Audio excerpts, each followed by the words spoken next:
7h, 9h, Europe 1 matin. Nicolas Caro, le livre du jour ce matin. Des nouvelles pour changer, tiens. Ben oui, moi j'adore ça. Et des nouvelles, pas de n'importe qui, de l'immense Italo Calvino. Les amours difficiles, c'est le titre du recueil. Que des histoires d'amour donc, mais dans différents types de situations et avec différents personnages évidemment. Mais écoutez les titres. L'aventure d'un soldat, l'aventure d'un bandit, l'aventure d'une baigneuse, l'aventure d'un skieur, l'aventure d'un automobiliste. Tous les métiers, pas quoi. toutes, il y en a 13, voilà. Oui. Écrite entre 1949 et 1967. Et donc, l'écriture de Calvino évolue. Et il y a un nombre de pages qui varie entre une dizaine à chaque fois et une vingtaine. Allez, au hasard, l'aventure d'un soldat, racontez-nous. Ça se passe dans un train. Un soldat est là, le fantassin Thomas Gras. Il est seul dans un compartiment et une veuve, très belle, y entre et s'y assoit. Il y avait plusieurs sièges, elle aurait pu choisir n'importe lequel, mais elle s'assoit pile à côté de lui. Le reste de la nouvelle, ce sont les tentatives discrètes d'observation de la dame par le fantassin pour savoir si oui ou non, il peut se permettre de tenter une approche. Et c'est très drôle. L'aventure d'un bandit, juste après, rien à voir, autre ambiance. Mano Albanesi dit Jim Bolero, un bandit fuit évidemment la police.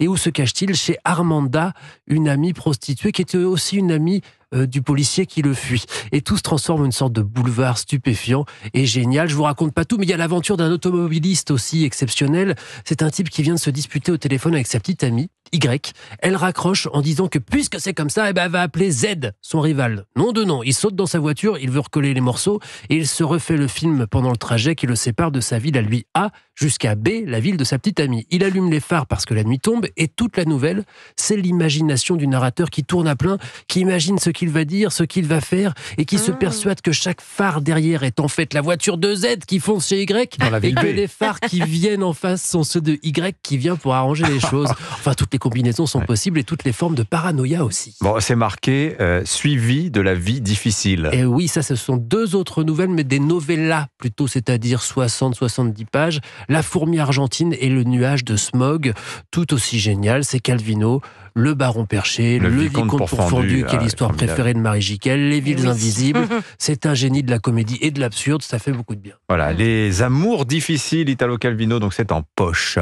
Marie Jiquel, justement, sur scène cette semaine, des stars de la musique classique. Il n'y en a pas tant que ça. Le duo de pianistes le plus célèbre du monde depuis 50 ans, les sœurs Labec, Katia et Marielle Labec. Elles jouent à deux pianos depuis qu'elles sont gamines.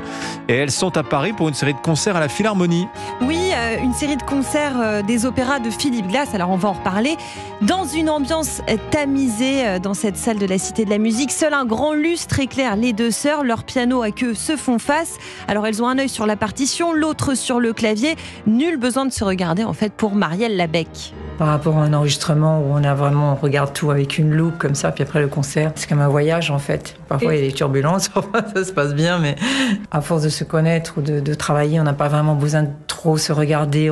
Il faut sentir, il faut respirer ensemble, il faut vraiment phraser ensemble, parce que sinon on peut pas jouer ensemble en fait. Voilà, j'ai donc assisté aux répétitions de ces deux grandes artistes, moments de grâce, de sérénité, bercés par la musique romantique de Philip Glass, le compositeur américain des années 70. Alors je ne sais pas vous, mais moi son nom peut parfois m'effrayer, je redoute un peu une musique trop pointue, mais c'est tout le contraire selon Katia Labec. Mais non, c'est le nom de la musique minimaliste qui peut faire peur et c'est justement l'inverse de la musique contemporaine telle que les gens la conçoivent. C'est l'école justement des gens qui ont voulu retourner à la mélodie, au rythme et à quelque chose qui connecte avec le public. Voilà un petit cours de l'histoire de la musique par Katia Labec. Philippe Glass a donc proposé cette adaptation aux sœurs Labec. Il s'est inspiré de 3 films de Jean Cocteau, Orphée, Les Enfants Terribles et La Belle et la Bête.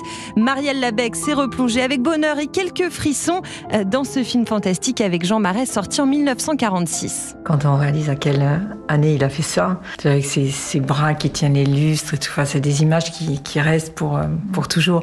Quand elle avance aussi, quand elle arrive dans ce château et qu'il y a ces rideaux blancs comme ça en lin qui volent, je sais pas, c'est extraordinaire. Voilà un spectacle onirique, vous vous en doutez, au parfum de rose, puisque les spectateurs profiteront de ces effluves à la rose diffusés pendant la représentation. Oh, c'est une bonne idée, et ça. Oui, car les sœurs Labec, c'est ça aussi, des musiciennes au jeu impeccable au service d'une généreuse fantaisie. Voilà, les sœurs Labec à la Philharmonie de Paris jusqu'à dimanche pour cette trilogie Cocteau signée Philippe Glass. Et il y a un disque d'ailleurs, si on veut prolonger ou si vous voulez le découvrir avant. Merci beaucoup Marie Jiquel. Les sœurs Labec, donc. Merci dit Nicolas, merci Vincent, à demain.